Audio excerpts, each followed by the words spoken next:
श्री गणेशाय महा, श्री सरस्वती महा, श्री मार्तन भरण महा, श्री गुरु धोन महा। जय जयाजी यदुकुल टिळका, भक्ति पंकजाचा सदैवार का, मुक्तिमान कृपाळ का, कृपा पियुषा थंडा तू, भाविक प्रेमळ भक्त तरी असतात कैवारी, बाळ प्रल्हाद संकटावरी, कोरड्या काष्टी प्रकटला शिवीस। ग्रंथकार सांगतात की भक्तांच्या साठी हे पंढरीश पांडुरंग नरसिंहाचा अवतार घेऊन स्तंभामधून प्रकट झालेले आहेत। ती गोष्ट आपल्याला सगळी पूर्वीच माहिती आहे। देवांच्या वरती ब्राह्मणांच्या वरती संकट आलं, वेद चोरून नेले आहे शंखासुराने। त्यावेळेला माशाचं रूप घेऊन तुम्ही शंखासुराला धरलं आणि त्याचा वध केलेला आहे। ते बीच दैत्य दुमदुमा करीत अवतार कच्छ झाला मिरवित, देवदधी तंबा तो शोभित महाराज कृपार्णव, रायाबळीचे उद्दाम करणी स्वरूप मिरवी खुजटपणे, संकट पडता सुरगणी फरसधर झाला असे। त्याचप्रमाणे ज्या समुद्रामधून निघालेली जी संपत्ती आहे ती अनेक वेळेला लोक ह्या राक्षसांनी लुटण्याचा प्रयत्न केलेला आहे। त्यावेळेला तुम्ही त्या राक्षसांचा पराभव केलेला आहे। तर मंदराचळात समुद्रमंथन करत असताना मंदराचळाची रवी केली, वासुकी नागाचा दोर केला, एका बाजूला दानव वडतात राक्षस, एका बाजूला देव वडतात, आणि अशा वेळेला तो समुद्रामध्ये खचायला लागलेला आहे खाली मेरू पर्वत। मग त्यावेळेला काय करायचं, तर मग ते सगळे विष्णू भगवंताकडे आले की अहो हे असं असं आहे, असं जर झालं समुद्रामध्ये जर तो जर खचला पर्वत तर कशाची संपत्ती कशाचं काय, तो मग आपले सगळे कार्य विनसून जाईल। मग ते गोष्ट पत्करलेली आहे विष्णू भगवंतांनी, आणि त्या ठिकाणी कच्छ अवतार घेतला, कासवाचं रूप घेतलं, मोठा कासव, त्याच्या खाली ते जाऊन बसले, ते आपल्या पाठीवरती त्यांनी तो मेरू पर्वत तोलला, आणि त्याच्यानंतर मग ते समुद्रमंथन होऊन मग अमृत, त्याचप्रमाणे उच्च श्रवा, हे सगळे रत्न 14 प्रकारचे रत्न मिळालेले आहे। असा तो चौथा अवतार आहे। पाचवा अवतार जो आहे तो वामनाचा, 3 राजा बळीचं राज्य होतं आणि ते त्यांना मारण्यासाठी त्यांनी लीला केलेली 3 पावलं जमीन मागितली, आणि त्यांना वाटलं का आपण 3 पावलं जमीन म्हणजे सहज सोपं आहे अगदी, पण मात्र ते शुक्राचार्य सांगतात की बळीला अरे तू ह्या माणसाला ओळखलेलं नाही अजून, तू संकल्प करू नको। त्यांचे झारीमध्ये जाऊन बसले, पण त्याचं ते होते तत्वाग्रही बळीराजा, ते म्हणतात की नाही मी तो याचक आहे, माझ्याजवळ आला तो कोणी असू द्या, पण मात्र त्याला मी आता शब्द दिलेला आहे तर मी त्याला जे पाहिजे ते देणार। आणि मग त्या पद्धतीनं त्यांनी ते कबूल केलेलं आहे। आणि 3 पावलं जमिनामध्ये काय झालेलं आहे की पहिल्या पावलामध्ये त्यांनी पृथ्वी घेतली, दुसऱ्या पावला स्वर्ग घेतला, आणि आता 3रं पाऊल ठेवायचं कुठं, त्यावेळेला नाईलाजानी बळीराजाला पुढं उभं राहून माझ्या मस्तकावर पाय ठेवा असं म्हणावं लागलेलं आहे, आणि त्याच्या योगाने त्यांनी त्या बळीराजाला पाताळामध्ये घातलेला आहे। तो 12 मल्हार काननाथ मुक्कामा उतरला एका गावात, देवालय मच्छिन्नाथ सुखशयनी पोहडला, त्रिश्रुते सिंहावलोकनी कथा पहा म्हणे, 12 मल्हार मार्ग धरून जाता झाला मच्छिंद्र। अशा पद्धतीनं भक्तांचे संकट रक्षण करण्यासाठी 10 अवतार घेतलेले, मत्स्य, कच्छ, वराह, वामन, नरसिंह, राम, परशुराम, कृष्ण, आणि सगळ्यात पुढे येणारा हा कल्की अवतार।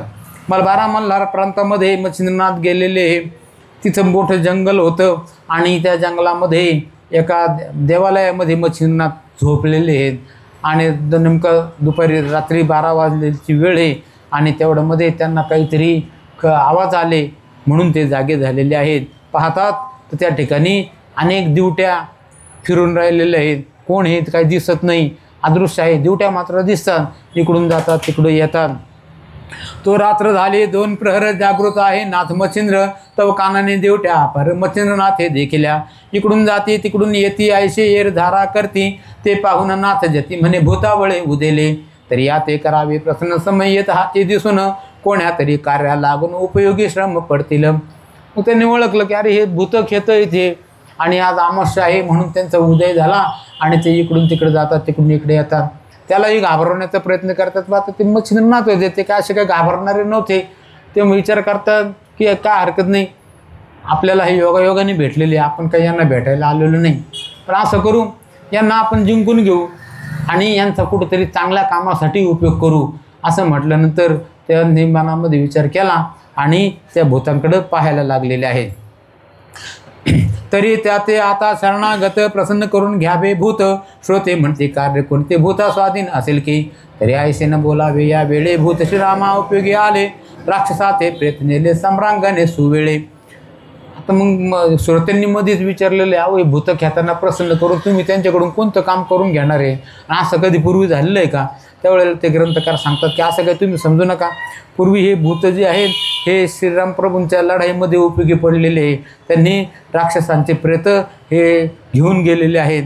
त्याचप्रमाणे ह्या कलियुगामध्ये जर सांगायचं म्हटलं तर एक भूत तुळशीदासाला प्रसन्न झालेलं आहे. आणि तुळशीदासांच्या हातून तर त्याची घटना अशी झाली, एक थोडक्यात सांगून टाकतो की तुळशीदास हे रामप्रभूंचे मोठे भक्त होते ते.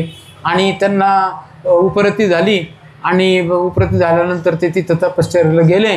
तिथं गेल्यानंतर त्यांना असं आढळलं की हे रामप्रभूंना कसं काय प्रसन्न करायचं. मग कोणीतरी सांगितलं की एक माणूस इथं येत असतो राम ऐकायला आणि त्याला तुम्ही भेटा. आता तो माणूस म्हणजे तो काही देहधारी नव्हता, तो कधी देह धरायचा कधी नाही धरायचा. आणि त्याला एकदा त्यांनी बरोबर ते गाठलं आणि त्याला सांगितलं. आता तो माणूस म्हणजे काय माणूस नव्हता, ते खरं पिशाचे होतं, भूत होतं ते. पण आता त्यांना विचारण्याची जिज्ञासा लागली होती. मग त्या गरजवंताला अक्कल नसते, त्या पद्धतीने त्या माणसाला गाठून विचारलं. मग त्यांना मार्ग सांगितला की तुम्ही काय करा की दररोज या ठिकाणी जा आणि त्या रामप्रभूच्या अमक्या ठिकाणी बसून चिंतन करा. त्या पद्धतीने त्यांनी केलं आणि त्यांच्या हातून रामचरित मानस संपूर्ण रामायण हिंदीमधून ही याची निर्मिती झालेली आहे. तन्याये कल्पनचित्ती नाथभूतांच्या भयसल्या अर्थी मग अंबिका शक्ती प्रेरिता झाला ते क्षणी. ते आश्रय प्रेरिता भूतगणी होता स्पर्श करू मेदिनी मग पदधरी आवळून सुटका नाही पदाते. त्यांच्या समोर जे आलेले भूतखेत होते त्यांच्यावरती मच्छिंद्रनाथांनी विचार करून स्पर्शास्त्र मंत्राचा प्रयोग केला. जे स्पर्शास्त्र त्यांना हिंगळा मातेने दिलेलं होतं. त्याबरोबर काय झालेलं आहे तर त्यांचे पाय जमिनीला चिटकलेले आहेत आणि ते समोर दिसून राहिलेले मच्छिंद्रनाथ, पण मात्र त्यांच्या पाय मात्र काय उचलत नाही. जे वे कुरुक्षेत्रात महिधर तसे कर्णरथ चक्रे गिळून करी कुंठित गमन संधान करून दे. तन्याय स्पर्शशक्ती करू भूतपदा करी व्यक्ती चलनवलन मग त्या क्षती काही एक चाललं. ज्याप्रमाणे महाभारतामध्ये कर्णाचं रथ जमिनीने गिळून धरलेलं आहे त्याच पद्धतीनं ही त्यांची गत झालेली आहे. तया भूतांचे वियोग निमित्ते की वेताळा भेटी जाणे होते सर्व मिळून येतात जमून येतात. चौथे दिवशी झाले कुंठित वेताळ भेटी राहिली प्राप्त जेरीकडे वेताळाची अनंत भूते पातळी. रात्रीचा तो वेळ होता आणि उत्तर रात्रीमध्ये त्यांना वेताळाच्या भेटीला जायचं होतं म्हणून त्या भूतांची तकतक चाललेली होती, चला चला. पण मात्र त्यांचे पाय काय तिथून काय हाले ना. आणि मग मात्र त्यांना विचार पडलेला आहे की आता काय करावं. वेताळाला वेताळ त्यांचे राजा आहेत आणि त्या राजाला भेटण्यासाठी आपल्याला जायचं आहे. तो दक्षभूतांचा बळे वेताळ पाहे अष्टकोटी भूताबळ तो न्यूनपणे सर्व मंडळ दिसून आले त्या ते. मग ते अन्य भूता ते विचारते शरद भूतमात आली नाही की मर्त शोध त्यांचा करावा. आता तिथं गेल्यानंतर त्यांची हाजरी झाली. त्यांचे जे सेनापती होते त्यांनी सगळ्या भूतांची हाजरी घेतली, कोण कोण कुठून कुठून आले, किती आले, काय आले. आणि मग त्यांच्या लक्षामध्ये आलं की शरब नदीच्या तीरावरचे भूत हे काय अजून आलेले नाही. वेताळाने आज्ञा दिली जा आणि ते का आलेले नाही त्याची चौकशी करा आणि त्यांना लगेच घेऊन येत नाहीत. म्हणजे काय, राजाचा आदेश आहे तो हा मानलाच पाहिजे. तो ते मंडळी मही व्यक्त उभी असे बळरहित ऐसा एका ठाईचा परत दुसरा ठाई आतळेना. मग त्या मंडळांनिकडे येऊन पुसते झाले वर्तमान तुम्ही व्यक्त महिला गुण काय म्हणून हे चेष्टला तुम्ही का आलेले नाही. जवळ येऊन त्या दूत असणाऱ्या भूतांनी विचारलेलं आहे. त्यावेळेला ते भूत सांगतात की महाराज अहो काय सांगायचं, आम्ही निघालत होतो पण मात्र आमचे पाय जमिनीला चिटकलेले आहे. आणि याला कारण असेल हे जे समोर बसलेले योगी हे कोण हे काय हे माहिती नाही, पण यांनी आमच्या जमिनीला पाय चिटकवलेले आहे. आणि ते म्हणतात की कोणी जरी आलं तरी मी काय सोडणार नाही. एवढंच काय, त्यांचे वेताळाचे दूत आले तर त्यांनाही सोडणार नाही आणि स्वतः वेताळ जरी आले तरीसुद्धा मी तुम्हाला इथून जाऊन देणार नाही. पाहतात ते मच्छिंद्रनाथांचं रूप मोठं गोंडस होतं. ते पाहिल्यानंतर ते भूतांनी एकदा पाहून घेतलं आणि ते म्हणतात की याचं काय करावं बा आता, हा योगी तर काही यांना आपण सोडणार नाही. आणि मग त्यापेक्षा आपण दूत आहोत, आपण आपलं काम एवढंच आहे, इकडची गोष्ट तिकडं सांगायची, तिकडचा निरोप इकडं सांगायचा, एवढंच आपण करू शकतो. बालार्क किरणे तेजा गळा शेंदूर तेथील असे भाळा तया माझी विभूती सकळा मुखचंद्रे चर्चिले कर्णी मुद्रिका रत्नपाते की वस्तीस पातल्या रत्नज्योती हेमगुणी गुंफून निगती कबरी भार विष्टीला. पाहता तर त्यांच्या मिशा पिंगट आहेत, वटाच्या दुधाने जटा भरलेल्या आहेत असे हे मच्छिंद्रनाथ. शेंदूर चर्चलेलं आहे आणि या नासागरावरती दृष्टी ठेवून त्यांची तपश्चर्या चाललेली आहे. सुळवट बाहुदंड सरळ आदान बाहू तेजाळ की मलविमल करुणे स्थळ बाहुवटी विराजले. मस्तकी शोभले दिव्य बिरगुंठी कंथा विराजे पाठपोटी त्यावरी ग्रेविशी नेसल्या दाटी ज्ञानशंगे मिरवत असे. त्यांचं रूप पण काही सामान्य नव्हतं. दत्ताने जे त्यांना आभूषण दिले होते नाथपंथाचे शैली शेंगी कुबडी फावडी तेही त्यांनी परिधान केलेले होते. त्या सगळ्या वयाच्यामध्ये ते मच्छिंद्रनाथ एखाद्या राजासारखे शोभत होते. ज्याप्रमाणे नक्षत्रांमध्ये चंद्र शोभतो, देवांमध्ये इंद्र शोभतो, त्याप्रमाणे हे मच्छिंद्रनाथ या भूतांच्या मेळ्यामध्ये अतिशय राजासारखे गोंड स्वरूप दिसते होते. मग ते होऊनी संदेहस्त नाथासी म्हणती भूते पतित जाऊ द्या स्वामी करा मुक्त आपुलाल्या कार्यासी. नाथ म्हणे सर्व गुंतले ते मुक्त राहिले येरू म्हणे पाठविले समाचारा वेताळे. त्यांनी विचार केला की आपल्याला हे कळलं की यांचे पाय चिटकलेले आहे आणि हे पाय या योग्याने चिटकवलेले आहेत, पण आपण असं कसं काय जाऊन सांगणार. आपण वेताळ राजा आपल्याला विचारतील तुम्ही काही केलं नाही त्याच्यासाठी, तुमचं काम होतं त्यांना सोडवण्याचं. म्हणून त्यांनी विचार केला की असं सांगण्याची वेळ येऊ नये, म्हणून त्यांनी त्या मच्छिंद्रनाथांना आवाज दिलेला की योगी महाराज तुम्ही कोण आहे मला काही माहिती नाही, पण मात्र तुमच्यामुळे ही अवस्था झाली हे आम्हाला कळलं, पण असं काही करू नका तुम्ही, कारण की आज अमावस्येचा दिवस आहे, वेताळाला भेटण्यासाठी सगळे जायचं आहे आणि त्या ठिकाणी जाऊन आम्हाला वेताळाजवळ हजेरी द्यायची आहे. मच्छिंद्रनाथ म्हणतात की अहो हे सगळेजणांचे पाय चिटकले, तुम्हीच कसं काय मोकळे राहिलेले. त्यावेळेस ते सांगतात की महाराज आम्ही आत्ताच आलो, वेताळाने आम्हाला समाचारासाठी पाठवलेलं आहे की शरद तीरावरती भूत जमात का आलेली नाही, त्याच्यासाठी आम्ही आलेलो आहे.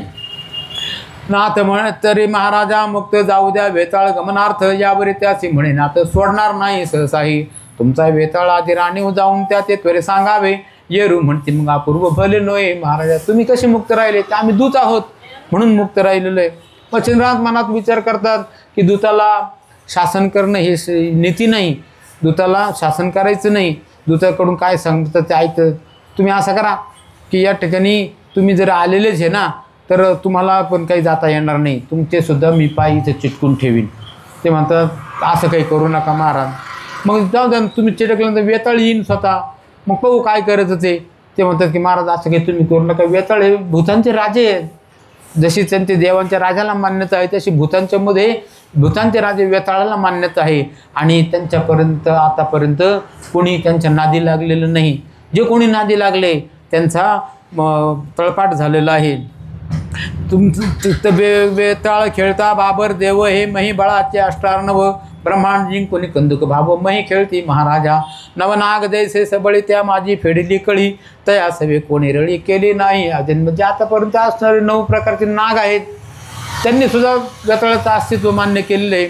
अनेक जे देव दैवत वगैरे हे सुद्धा वेताळाला मानतात आणि तुम्ही म्हणता की बा त्याला सुद्धा मी शासन करीन, तर असं काही करू नका.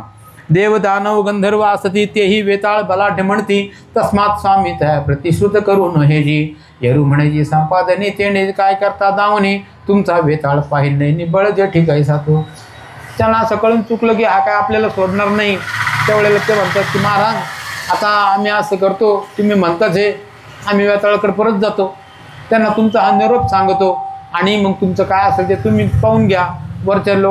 वरच्या लेवलच्या या गोष्टी आम्ही सामान्य लोक आहोत असं म्हटल्यानंतर त्यांना निरोप दिलेला आहे. ऐसे ऐकून भूती मात म्हणती अवश्य करू श्रुत मग जाते तेथ देत वेताळ भूत तयापाशी पातले राया वेताळाची करून मन सांगते झाले वर्तमान. म्हणते महाराजा भूतांचे विघ्न जोगी एक आहे की महाराज आम्ही त्या शरद तीरावरती गेलो होतो, त्या ठिकाणी त्या भूतांना न येण्यामध्ये कारण तिथला एक योगी आहे. हा कोणीतरी तीर्थयात्रा करीत करीत तिथे येऊन थांबला, त्यांनी त्या शरद तीरावर त्या भूतांचे पाय चिटकवले आणि आम्हाला ते सुद्धा पाय चिटकून टाकीन असं तो म्हणत होता. पण मात्र आम्ही त्यांच्याशी बोलून इथून निघून आलेलो आहे. त्यांनी निरोप दिलेला आहे की तुमचे जे वेताळ कोण राजे आहेत त्यांना मला एकदा समक्ष पाहायचं आहे. ही गोष्ट वेताळाने जेव्हा ऐकली, आतापर्यंत त्यांनी असं कधी ऐकलेलं नव्हतं, फट म्हणून शब्दसुद्धा कधी सहन केलेला नव्हता, कारण की त्यांचं अस्तित्व होतं. आणि असं निरोप म्हटल्यानंतर त्यांना मोठा राग आला, तळपायाची आग मस्तकाला गेलेली आहे आणि ते म्हणतात की सगळ्या भूतांना जमा करा, सगळे त्यांचे जे सेनापती आहेत त्यांना आज्ञा दिलेली आहे, सगळ्यांना गोळा करा आणि त्या शरब तीरावरती चला. कोण तो योगी आहे त्याला आपण पाहू, त्याला त्याच्याशी लढाई करू, त्याला जिंकून घेऊ आणि मग पुन्हा परत येऊ. ऐसे ऐकोनी पिशाच राव परम शोभला विकृती भाव म्हणे अष्टका सर्व भूताबळ मिळवा. बंभुवृत जास्तू हलकारे जाते झाले देशांतरा अरबस्थान पंजाब गुर्जरा बंगाल आदी पातळी. सगळ्या प्रकारचे आलेले जे भूत तिथं आलेलेच होते, त्यांच्या सेनापतींनी त्यांना सगळ्यांना गोळा केलेलं आहे. ते कोण कोण होते? माळवी, मेवाड, तेलंगण, कर्नाटक देश दक्षिण कुंडाळ कैकाड विलंब होते सप्तद्वीपीचे पातले. सकाळाश्रुत करून गोष्टी पाठीभीती सकळ भूत थाटी अष्टराणी 1 कोटी समारंभा पातले.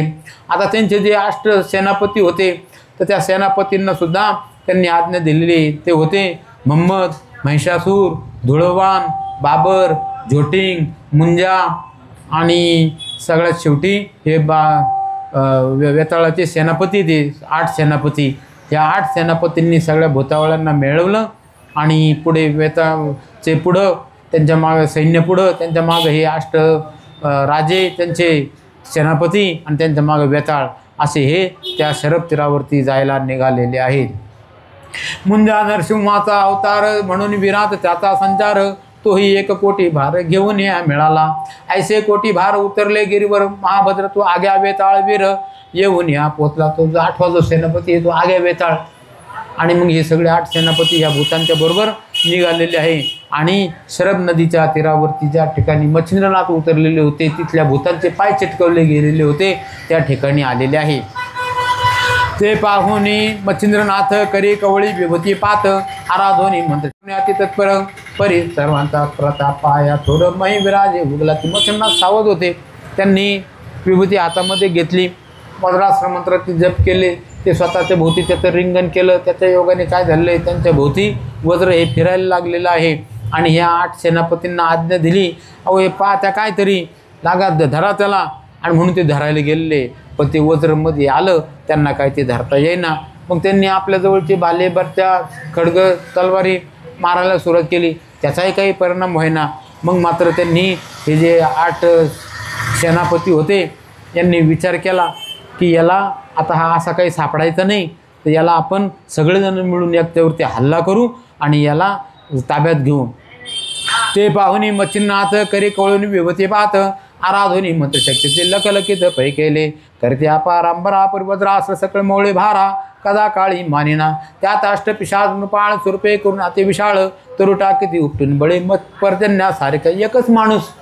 पण त्याच्यासाठी त्यांच्यावरती कोणते अस्त्रशस्त्र चालत नाही हे पाहून त्यांनी अनेक प्रकारचे झाडं उपडलेले ते त्यांच्यावरती फेकलेले. पण तिथे वज्र त्यांच्या भोवती जे फिरायचं त्याच्या योगाने निवारण होऊन जायचं. मग हे जे 8 सेनापती होते यांनी विचार केला की बा आता याच्यावरती आपण पर्जन्यास्त्राचा जप करू. पर्जन्यास्त्राचा जप करून तिथं त्यांच्यावरती पाऊस पाडायला सुरुवात केलेली आहे. ह्या मच्छिंद्रनाथांनी त्याच्यावरती उपाय शोधलेला आहे आणि पर्वतास्त्राचा जप करून ते आडवं पर्वत उभा राहिल्यामुळं त्या पावसाचा काही त्यांच्यावरती परिणाम झालेला नाही. मग त्यांनी आग्नेयास्त्राचा मंत्र जप केलेला आहे. मच्छिंद्रनाथांच्यावरती जिकडून तिकडून आग्नेय यायचा, त्यांच्यावरती पडायचा. पण मात्र मच्छिंद्रनाथांनी जलदास्त्राचा जप केलेला आहे. त्याबरोबर आकाशामध्ये ढग आलेले आहेत, पाऊस पडू लागलेला आहे आणि या आग्नेयास्त्राचं निवारण झालेलं आहे. भूते सांडते वैश्वानर तरु कडकडते ज्वाळपर ब्रह्मांडी माळा व्यापे थुर पक्षी कुळ जीवजंतू. ऐशी पाहता पावक थाटे परिजलदासरे केली दाटे उदरी मिरून आकाशा पाठे शांत केला पावक तो. या परी मच्छिंद्रनाथ पावकास्त्र प्रेरिता झाला विभूती मंत्र तेणे अग्नी प्रदिप्त करत भूतगणी मिरुतसे. परी ते दृश्य अदृश्य जाणवणे पळ्या अग्नी पाहते गुप्त होणे मग पहा उदरी तोया लागणे आकाशात मिरुत्या. अशा पद्धतीनं त्यांचे खूप काही अस्त्र 8 जणांनी 8 अस्त्र सोडलेले आणि त्याचं निवारण ह्या मच्छिंद्रनाथांनी केलेले आहे. पर्याष्टजन तया तेन रूप महाबळी प्रताप दर्प ते स्पर्शास्त्र गणिती माप स्वबळे मिरवते. त्यांनी सगळ्यात शेवटी मच्छिंद्रनाथांनी स्पर्शास्त्र मंत्राचा जप केला. बाकीचे भूत चिटकून बसलेले, पण हे जे 8 सेनापती होते हे काही त्या स्पर्शास्त्राला सुद्धा मानेना. परिस्पर्शास्त्रे एकती केले अदृश्य सकळ तेज खंडून धरले हे तो नेणून निकट आले मच्छिंद्राचे आकळाया परिभोवते आहे वज्र संपन्न लागण चाले काही तेणे परी परंपल्ला ढिवे ताळ संधान निकट अंगे पातले. ते मात्र त्यांना स्पर्शास्त्र काय परिणाम होईना. 8 जे सेनापती होते, कारण की ते मुळातच त्यांची पिशाची शक्ती ही दैवी शक्तीपेक्षा पण जास्त राहते आणि ते काय मानेना. आणि मग त्यांनी जवळ जाऊन त्यांना धरायचा प्रयत्न केलेला आहे, पण मात्र ते वज्रास्त्रामध्ये आलेले आहे. ते मच्छिंद्राच्या भोवती त्यांनी जे रिंगण करून ठेवलेलं होतं, ते जे वज्रास्त्र त्यांच्या भोवती फिरत होतं, ते काही त्यांना मच्छिंद्रनाथापर्यंत जाऊन द्यायना आणि त्यांना काय हात लावता येईना. परिभोवते आहे वज्रास्त्र तेथे गिळून केला मुखपात्र हे मच्छिंद्र पाहता अतिविचित्र वासवास्त्र सोडतसे वासवास्त्र होता प्रकट उभे त्यांची झाली झगट जैसे जेठी लागून येत पाठ लोंबे झोंबे खवळले. या मच्छिंद्रनाथांनी त्यांच्यावरती वासवशक्ती अस्त्राचा प्रयोग केलेला आहे आणि त्याला निवारण करण्यासाठी त्या पिशाच्यांनी सुद्धा 8 सेनापतींनी अस्त्र निर्माण केलेले आहे. मग काय झालेले, आकाशामध्ये जिकडं तिकडं उजेडच उजेड. यांनी जे वासवशक्ती अस्त्र सोडलं त्याच्यावरती त्यांनी प्रतिबंध आग्नेयास्त्र सोडलं आणि जिकडं तिकडं या ठिकाणी लढाईचा वेग आलेला आहे. येरीकडे सप्तजन कवळू पाहती मच्छिंद्र चरण की चरणे धरून मही कारण मच्छिंद्रनाथ आकळावा करतो नाथ हाती चपळ पुन्हा वज्रास्त्र केले सबळ दाही दिशा रक्षपाळ ऐसे वज्रास्त्र मिरवले. त्यांनी त्याला धरण्याचा प्रयत्न केला पण मच्छिंद्रनाथ चपळ होते, त्यांनी त्याच्यातून सुटले. पुन्हा त्यांनी वज्रास्त्राचा जप केला, स्वतःच्या भोवती वज्रास्त्र हे निर्माण केलेलं आहे. मग मात्र त्यांना काही धरता येईना. यावरी दानवास्त्र जलपुन दानव केले सत्यनिर्माण मधुतील कुंभकर्ण मरु आणि मलिमाल वचकुंद त्रिपुर जळबळ जेठी आयसी दानव हाटी साथी देवती बळ जेठी लोंबे झोंबी पातले. या मच्छिंद्रनाथांनी दानवास्त्रांचा मंत्र जप केला आणि जे जुने राक्षस मारले गेलेले, एक राक्षस मारण्यासाठी एक अवतार झालेला आहे, ते राक्षस मच्छिंद्रनाथांनी आपल्या मंत्रशक्तीच्या जोरावरती शाबरे विद्येच्या जोरावरती पुन्हा जिवंत केलेले. आणि मग काय, ज्या राक्षसांनी एकेकाला त्या जे सेनापती होते पिशाच्यांचे त्यांच्यावरती ते धावून गेलेले आहेत.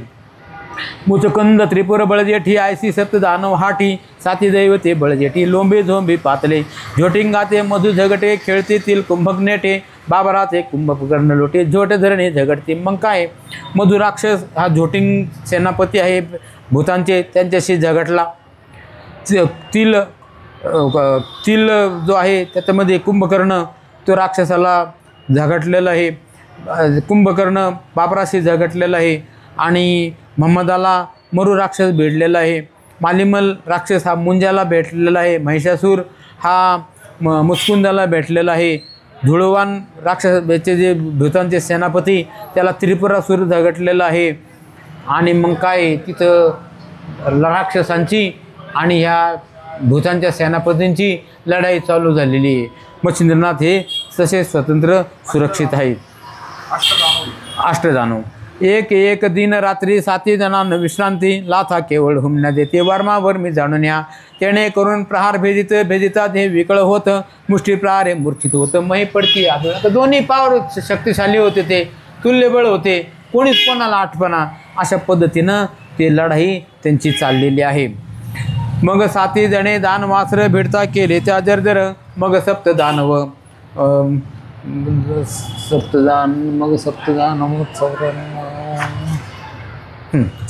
अदृश्यवर होते झाले. एक सरे विष्णू मच्छिंद्रनाथांनी माया केली आणि त्या राक्षसांना गुप्त केलेलं आहे. त्याबरोबर काय झालेलं आहे, इकडं हे जे सेनापती आहे हे पण आता दमून गेलेले होते. ते सुद्धा विचार करत आहे की आता काय करावं.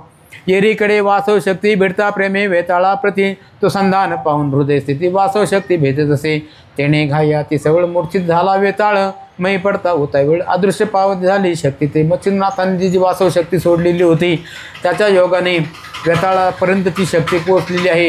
ही तर लढाई करून करून ते 8 सेनापती पण गंभीर झालेले होते. सगळ्यात शेवटी मच्छिंद्रनाथांनी वाताकर्षणाचा प्रयोग केला, जे वाताकर्षण दुसरं कोणाकडेच नव्हतं, देवांकडे सुद्धा नव्हतं.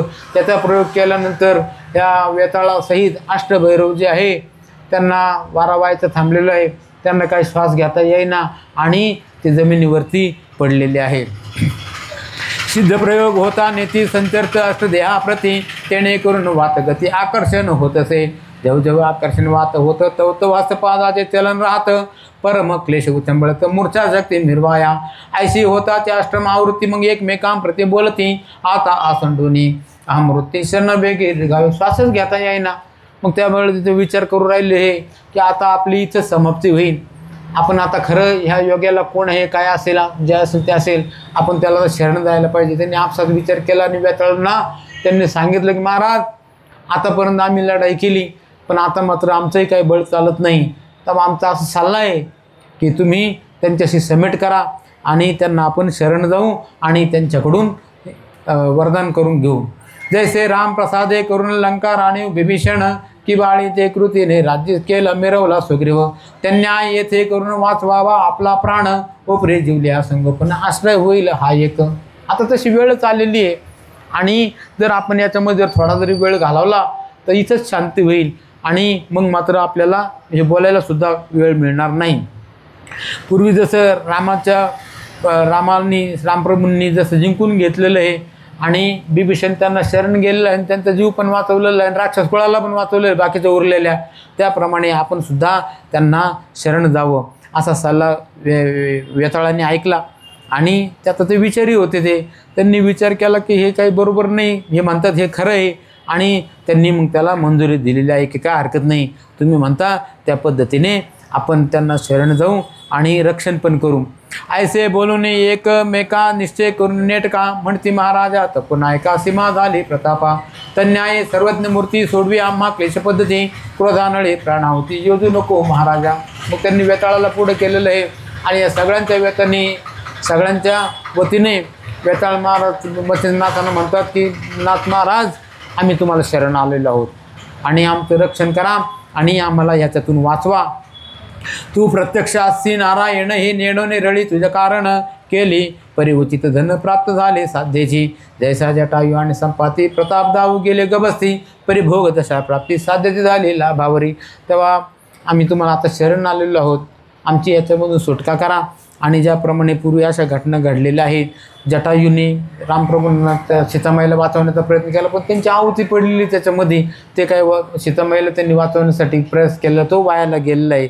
तसंच आमचं काही वायाला जाऊन देऊ नका, आम्ही तुम्हाला शरण आलेलो आहोत, तरी आमचा वाचवावा प्राण, मग तुझे नाम मिरवू जगा कारण, सांगशील ते कार्य करून भूतांसहित येऊ की यमे पाळेल यमदूत, की विष्णू पुढे विष्णुगण धावत, तन्याय आम्ही भूतासहित तुझे पुढे त्याप्रमाणे यमाच्या पुढे यमाचे दूध धावतात, विष्णूच्या पुढे विष्णुदूत धावतात. त्याप्रमाणे महाराज आम्ही तुम्हाला शरण आलेलो आहे, आम्ही तुमच्या पुढे जाऊ, तुम्ही जे जे कामं सांगता ते आम्ही करून देऊ. यवनापर्यंत ती वार्ता वेताळापर्यंत गेलेली होती की हा योगी काही सामान्य योगी नाही, उपरिचर वसूंच्या वीर्यापासून निर्माण झालेला माशाच्या पोटात जन्मलेला प्रथम नाथ कविनारायणाचा अवतार हा मच्छिंद्रनाथ आहे.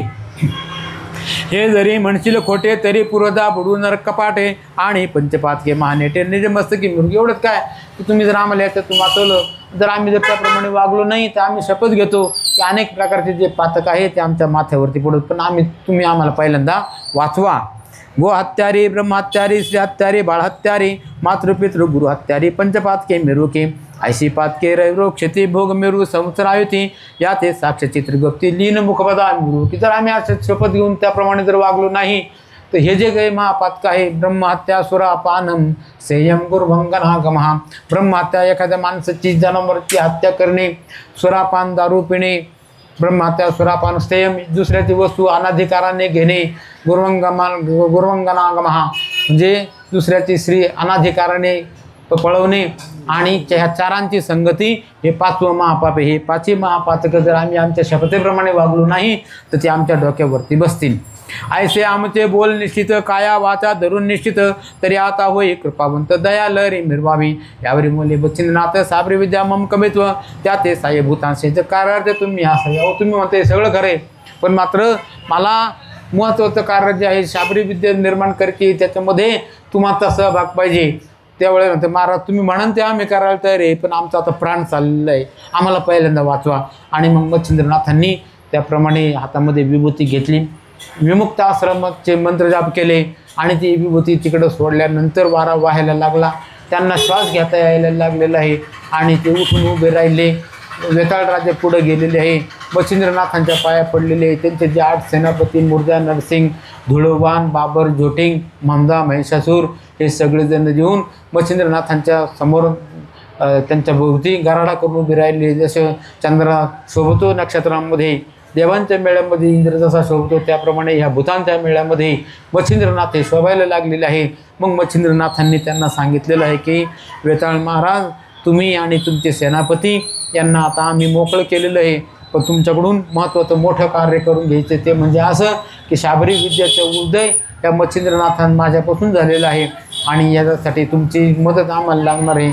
ज्या ज्या ठिकाणी तुमच्या नावाचे मंत्र येतील त्या ठिकाणी तुम्ही येऊन उभं राहावं आणि ते कार्य करून द्यावं. पूजा पुरस्कार अभ्युत्थान मंत्र असेल निर्माण, मंत्र उजळला स्थापन ग्रहण पर्वणी ते नेमले. ऐसा निश्चय सांग होता मग बळे राष्ट्राने प्रेरिता, संमेलनातून गेली वार्ता आकर्षण विद्याशास्त्राची.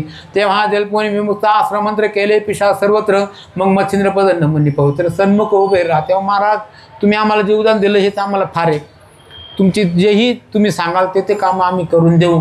मच्छिंद्रनाथांनी ते शाबरी विद्येचं त्यांना सांगितलं आणि तुमच्या नावाचे मंत्र राहतील. त्याचप्रमाणे त्यांच्या अवधानंसुद्धा ठरवून दिलेले आहेत की जर ते ब्राह्मणाचं भूत असेल तर त्याला फक्त हा गोडा तूप भाताचा नैवेद्य दिला जाईल.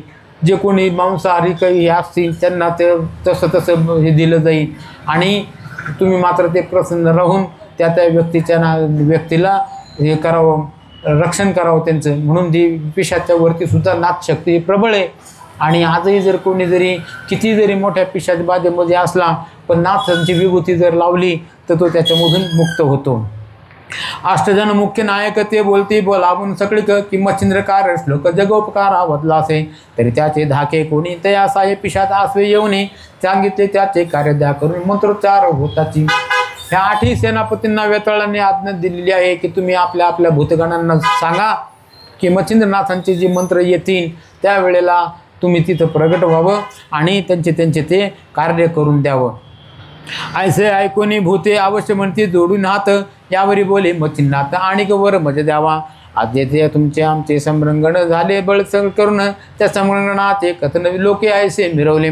अजून एक मला असं वरदान द्या वेताळ महाराज की ही जी तुमची आमची लढाई झाली त्याच्यामध्ये जो माझा विजय झालेला आहे त्या लढाईचं जे वर्णन ह्या 5व्या अध्यायामध्ये आलेलं आहे. हे जे कोणी लिहितील, वाचतील, ऐकतील, दुसऱ्याला सांगतील, त्याचं श्रवण करतील, चिंतन करतील, मनन करतील तर त्या अध्याय वाचणाऱ्या ऐकणाऱ्या माणसांना तुम्ही कोणत्याही प्रकारचा त्रास देऊ नये. तरी ते आख्यान वाचिता तयान करावी बाधा सर्वथा, हे आख्यान संग्रही पाळता प्रिय मानावा तो पुरुष. त्याशी जरी संकट येता निवारण करावे तुम्ही सर्वथा आणि आपल्याकडून सहसा व्यथा जाणून त्या पुरुषा करून. एवढंच काय, त्यांच्यावरती जर काही संकट आलं तर ते तुम्ही निवारण करावं आणि त्याला कोणत्याही प्रकारचा त्रास देऊ नये. हे आख्यान राहे जे असदनी तेथे बसू नये भूतांनी, जैसे भाद्रपद शुद्ध चतुर्थी दिनी चंद्रा लागेन देखती की अविंधाते जेवी सुकर की स्वान मानिते अशुद्ध विप्र ते ते मानून समस्त दूरदेशा वस. ज्या ठिकाणी एक पाठ चालत असेल त्या ठिकाणी भूतांनी थांबू नये, तिथून निघून जावं असं सांगून ह्या वेताळांनी त्यांना सगळ्या गोष्टी ह्या समजावून सांगितलेल्या आहेत. यावरी प्रशस्तपणे राहून जरी त्या साधना आले विघ्न त्याचे करावे निवारण सकळ भूते मिळवणे. आणि त्या घरचे मनुष्य व्यर्थ जरी भेटले मार्गात तरी मार्ग सांडून निश्चित दुर्मार्गे बसावे. वेताळ महाराजांना ह्या मच्छिंद्रनाथांनी सांगितल्याप्रमाणे वेताळांनी पण ती आज्ञा सर्वांना दिलेली आहे की या घरातलं माणूस जर कोणी जर संकटात सापडलं त्याला तुम्ही सहजकार्य करावं. ज्या ठिकाणी भूतांची वस्ती असती वेळा काळाला एखाद्या वेळेला बरोबर ते प्रगट होतात, पण जर तो माणूस जर ह्या 5व्या अध्यायाचा वाचक असला तर त्याला तुम्ही त्रास देऊ नये, उलट त्याच्यासाठी मदत करावी. हे आख्यान जो पाळिता त्याशी कदा काळीन करावी व्यथा, ह्याची द्यावे म्हणजे समर्था कृपा करून सर्वांनी. ऐसे ऐकून मच्छिंद्र उक्ती अवश्य करून सकळ म्हणती त्या सदनात व्यथा निश्चिती आम्ही न करू सहसाही. त्याप्रमाणे त्या सर्व भूतांनी सेनापतींनी वेताळ महाराजांनी मान्य केलेलं आहे की जे कोणी हे अध्याय वाचणारे असतील, नवनाथ वाचणारे असतील त्यांना आम्ही कोणत्याही प्रकारचं त्रास देणार नाही. ऐसे वधूनी वरद भूत नमिता झाला मच्छिंद्रनाथ सर्व नमनी पुसून त्या ते स्वस्थाना ते पावले. अष्टकोटी पिशाचा सहित अष्टविराज मुख्य दैवत तेही नमनी मच्छिंद्राव्रत स्वस्थानासी पै केले. त्यांचा समेट झालेला आहे. एकमेकांना वंदन केलं. वेताळ राजे आपल्या ठिकाणी निघून गेले आणि मच्छिंद्रनाथ आपल्या तीर्थयात्रेला चाललेले आहेत. आता पुढं झाल्यानंतर कालिका नगरामध्ये जे जातील तिथं काही घटना होईल ती पुढच्या अध्यायामध्ये येईल. अहो ह्या कथा संग्रहास परिकर पंचम ध्यायी घोकल्यास पिशाच बाधा तयास खास होणार नाही. पहिली बाधा असेल तर ती पठण करता जाईल. प्रथमाध्याय दुखील अंगरोग जाईल की 5व्या अध्यायाचं जे कोणी वाचतील ऐकतील तर त्यांची पिशाच बाधा निघून जाईल. पहिला अध्याय जे वाचतील त्यांचा विद्याभ्यास पूर्ण होईल. दुसऱ्या अध्याय जे वाचतील त्यांना हनुमंताची गाठ पडन. तिसरा चौथ्या अध्यायामध्ये या हिंगळा मातेची गाठ झालेली आहे तर तो जे वाचतील तर त्यांना सगळं शत्रू शरण येतील. अशा पद्धतीनं ह्या अध्यायामध्ये हे वेताळांचे आणि यांच्या लढाईचं वर्णन आला. असो आयसे पंचम प्रसंग मंत्र संजीवनी अनुराग धुंडी सुतमालजी सांगवते नर कृपे करुणे स्वस्य श्री भक्त कथा सार समसगोष्ठा किम्यागार सदा परसोत भाविक चित्र पंचमाध्याय गुढा श्रीकृष्णार्पणमस्तु. श्री दत्ता श्री गणेशाय नमः. श्री सरस्वती नमः. श्री मार्तंड भर नमः. श्री गुरुभ्यो नमः. जय जयाजी श्रीराब्धी मासा शेषाई कमळ हंसा नमोद्भव कमळा भासा सुखविलासा रमेशा. हे करुणानिधे दयावंता दीन बंधो दीनानाथा. पुढे रसाळ कवित्व कथा बोलविकार रसनेसी. मागील अध्याय रसाळ कथन की 12 मल्हार प्रोत्साहन तेथे अष्टदैवत मिळून युद्ध केले नाथासी. यापरी 12 मल्हार तीर्थ कुमार दैवत कोकण सांध कोडाळ प्रांत गावात येऊन या राहिला. तो ग्रामाबाहेर दुर्गालय महाकाळी दैवत आहे त्याचे दर्शन लवलं आहे. मच्छिंद्रनाथ पै गेला विठ्ठल विठ्ठल विठ्ठल कुंडलिक वरदहारी विठ्ठल. महाराज की जय. महाराज की जय. सर्वदा योग तुझा घडावा जे कारणी देह माझा पडावा. पेक्षू नको गुणवंता अनंता नायका मागणे हेची आता. मनदाय माझे त्या ठिकाणी निज रूप तुझे. इथे वितो मस्तक ज्या ठिकाणी ते तुझे सद्गुरु काय दोन्ही. वरदहारी विठ्ठल. श्री ज्ञानदेव तुकाराम महाराज की जय. स्वर महाराज की जय. तुकाराम महाराज की जय. निरंजन आदेश.